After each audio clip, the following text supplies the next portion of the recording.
Can I be honest with you for a second? There are moments in life when hope doesn't just fade, it collapses, completely. Like a house that's been standing for years, and then one day, one storm, one phone call, one diagnosis, one goodbye, and it just crumbles. Maybe that's where you are right now. Maybe you've been praying, genuinely, desperately praying, and the silence on the other end has started to feel louder than any answer you've ever received. Maybe you've smiled through church, sung the worship songs, said "I'm okay" so many times that you almost started believing it yourself. But deep down, in the quiet of 2 a.m. when it's just you and the ceiling, you wonder, does God still see me? Does he even care? Is there any hope left for my situation? I want you to stay right here with me today. Because what I'm about to share is not a self-help speech. This is not a motivational pep talk. This is a word straight from the heart of God. For anyone who has ever felt like hope slipped through their fingers, my channel's name is Faith in God. And I want to start today by telling you something that I believe with everything inside of me. God has not forgotten you. Not for a single day. Not for a single hour. Not even in the darkest night you've ever walked through. The Bible says in Jeremiah 29:11, and this is God speaking directly, "For I know the plans I have for you, declares the Lord, plans to prosper you and not to harm you, plans to give you hope and a future." Now here's what I need you to understand about that verse. God said that to his people when they were in Babylon, when they were in captivity, when everything they had built had been taken away. Their homes, their temple, their freedom. And yet, right there, in the middle of their pain, God says, "I know the plans I have for you." Didn't say "I knew." He didn't say "I will eventually." He said "I know." Present tense, active, intentional, deliberate. That means right now, in whatever season you are in, God is not scrambling. He is not panicking on your behalf. He sees the full picture, and his plan for you still includes hope.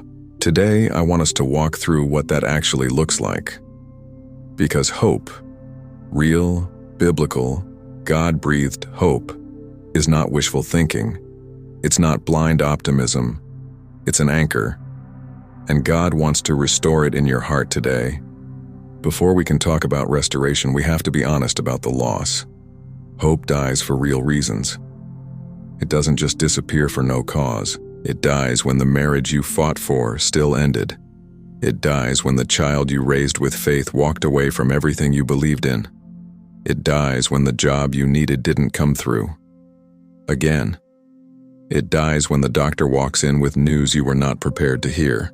It dies when you've done everything right, and it still went wrong. And here's what nobody in the church talks about enough. It is okay to grieve hope. Jesus wept.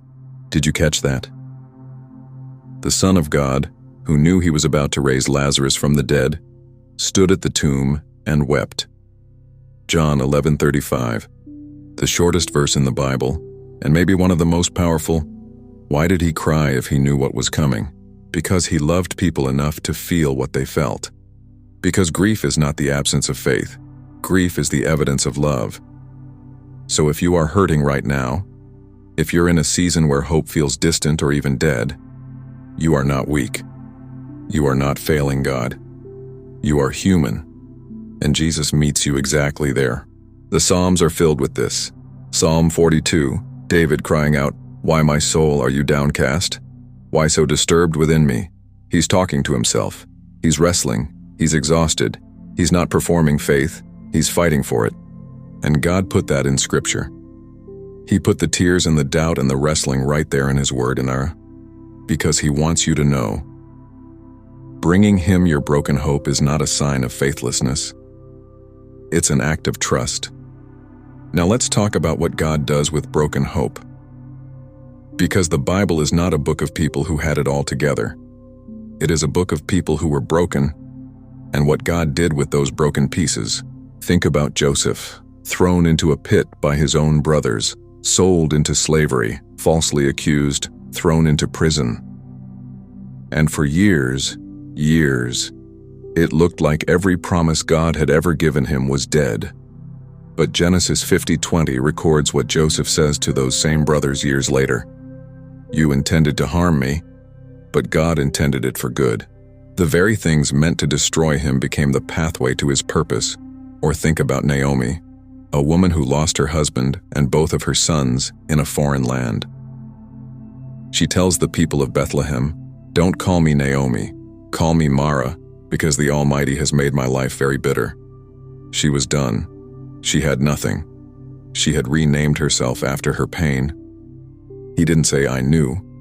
He didn't say, "I will eventually." He said, "I know," present tense, active, intentional, deliberate. That means right now, in whatever season you are in, God is not scrambling. He is not panicking on your behalf. He sees the full picture, and his plan for you still includes hope. Today I want us to walk through what that actually looks like, because hope, real, biblical, God-breathed hope, is not wishful thinking. It's not blind optimism. It's an anchor. And God wants to restore it in your heart today. Before we can talk about restoration, we have to be honest about the loss. Hope dies for real reasons. It doesn't just disappear for no cause. It dies when the marriage you fought for still ended. It dies when the child you raised with faith walked away from everything you believed in. It dies when the job you needed didn't come through. Again. It dies when the doctor walks in with news you were not prepared to hear. It dies when you've done everything right, and it still went wrong. And here's what nobody in the church talks about enough. It is okay to grieve hope. Jesus wept. Did you catch that? The Son of God, who knew he was about to raise Lazarus from the dead, stood at the tomb and wept. John 11:35, the shortest verse in the Bible, and maybe one of the most powerful. Why did he cry if he knew what was coming? Because he loved people enough to feel what they felt. Because grief is not the absence of faith. Grief is the evidence of love. So if you are hurting right now, if you're in a season where hope feels distant or even dead, you are not weak. You are not failing God. You are human. And Jesus meets you exactly there. The Psalms are filled with this. Psalm 42, David crying out, "Why, my soul, are you downcast? Why so disturbed within me?" He's talking to himself. He's wrestling. He's exhausted. He's not performing faith. He's fighting for it. And God put that in Scripture. He put the tears and the doubt and the wrestling right there in His Word. Because He wants you to know. Bringing Him your broken hope is not a sign of faithlessness. It's an act of trust. Now let's talk about what God does with broken hope. Because the Bible is not a book of people who had it all together. It is a book of people who were broken, and what God did with those broken pieces. Think about Joseph, thrown into a pit by his own brothers, sold into slavery, falsely accused, thrown into prison. And for years, it looked like every promise God had ever given him was dead. But Genesis 50:20 records what Joseph says to those same brothers years later. You intended to harm me, but God intended it for good. The very things meant to destroy him became the pathway to his purpose. Or think about Naomi, a woman who lost her husband and both of her sons in a foreign land. She tells the people of Bethlehem, "Don't call me Naomi, call me Mara, because the Almighty has made my life very bitter." She was done. She had nothing. She had renamed herself after her pain. But by the end of the book of Ruth, she is holding her grandson Obed on her lap, a child who would become the grandfather of King David and an ancestor of Jesus Christ. She thought her story was over. God was just turning the page. And I want you to sit with this one, think about the disciples on the day of the crucifixion. On Friday, when Jesus died on that cross, hope died with him. They scattered. They hid. Peter denied him 3 times. They locked themselves in a room out of fear. From where they were standing, it was finished, and not in a triumphant way. It was finished in the sense that everything was gone. But Sunday came, and I need you to hear this with everything inside of you. The resurrection is not just a theological event. It is the ultimate declaration that God specializes in bringing life out of death. Romans 15:13 says, "May the God of hope fill you with all joy and peace as you trust in Him, so that you may overflow with hope by the power of the Holy Spirit. The God of hope. That's one of his names. He is the source of it. He manufactures it.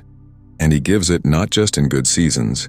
He gives it in the middle of the storm, by the power of the Holy Spirit. Your situation may not have changed, but God can restore hope inside of you while you are still in it. So how does this actually happen? How does God restore hope in a real, practical human life? I want to give you 3 things I've seen, in Scripture and in real life. First, he restores hope through his word. Psalm 119:1-114 says, "You are my refuge and my shield. I have put my hope in your word." When everything else has been stripped away, the word of God becomes the foundation that doesn't move, not because it's a collection of nice quotes, but because it is the living voice of a God who does not lie. Hebrews 6:19 calls hope an anchor for the soul, firm and secure. An anchor doesn't stop the storm, it keeps the ship from drifting. And when you plant yourself in the Word of God in your darkest season, you may still feel the waves, but you will not be carried away. Second, he restores hope through community. This one is harder for some of us to accept. Because when we're hurting, we tend to isolate. We pull back. We think, no one would understand. No one has been through what I've been through. But Galatians 6:2 says to carry each other's burdens, and in this way you will fulfill the law of Christ. God designed us to need each other. There is something supernatural that happens when you let one honest, faithful person sit with you in your pain. You don't need a crowd. You need one person who will say, "I see you, I'm with you. I believe for you when you cannot believe for yourself." Let someone do that for you, and be that for someone else. Third, he restores hope through intimacy with him, Isaiah 40:31, one of the most loved verses in all of Scripture. But those who hope in the Lord will renew their strength. They will soar on wings like eagles. They will run and not grow weary. They will walk and not be faint. Notice it says those who hope in the Lord, not those who hope in an outcome, not those who hope in circumstances changing. Those who put their hope in him, in his character, in his faithfulness, in who he has always been. They are the ones who are renewed. Sometimes the restoration of hope doesn't come from the situation being fixed. It comes from encountering God so deeply that you find yourself, somehow, inexplicably, at peace. Even before the answer comes. Even before the breakthrough arrives. That's not denial. That's Philippians 4:7. The peace of God which transcends all understanding. It's real. It's available to you. Right now, I want to speak to you directly as we close. Maybe you came into this video today just looking for something, anything, to hold on to. And I want you to know, that searching, that reaching, that is not weakness. That is your spirit responding to the voice of God who is already reaching for you. Lamentations 3, written in the middle of one of the most devastating chapters in Israel's history, says this, "Yet this I call to mind, and therefore I have hope. Because of the Lord's great love, we are not consumed, for his compassions never fail. They are new every morning. Great is your faithfulness." New every morning. Not new every year when you've got it together. Not new every season when things start going right. Every morning. Even the hard ones. Even the ones where you wake up and the weight is the first thing you feel. His mercies are already there. His compassion is already there. His hope is already there, waiting for you to receive it. So here's what I want to ask you to do. Right now, wherever you are, maybe in your car, maybe in your bedroom, maybe with headphones on so nobody sees you crying, would you just be honest with God? Tell him where you are. Tell him what you've lost. Tell him that hope feels far away. He already knows. But there's something powerful about bringing it to him with an open hand instead of a clenched fist. And then ask him. Ask him to restore it. Ask him to breathe new life into the dead places.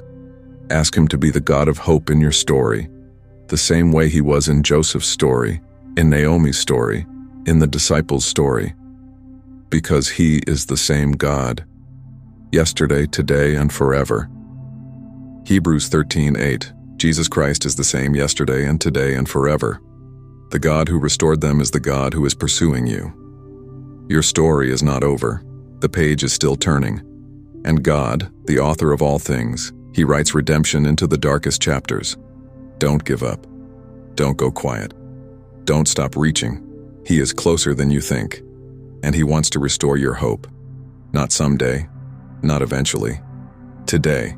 If this message touched your heart today, I want you to do one thing. Share it with someone who needs it. You never know whose 2 a.m. moment this might reach. And if you want to go deeper, I'd love for you to join our community. Drop hope in the comments below and let's believe together. I love you. God loves you more. And until next time, hold on.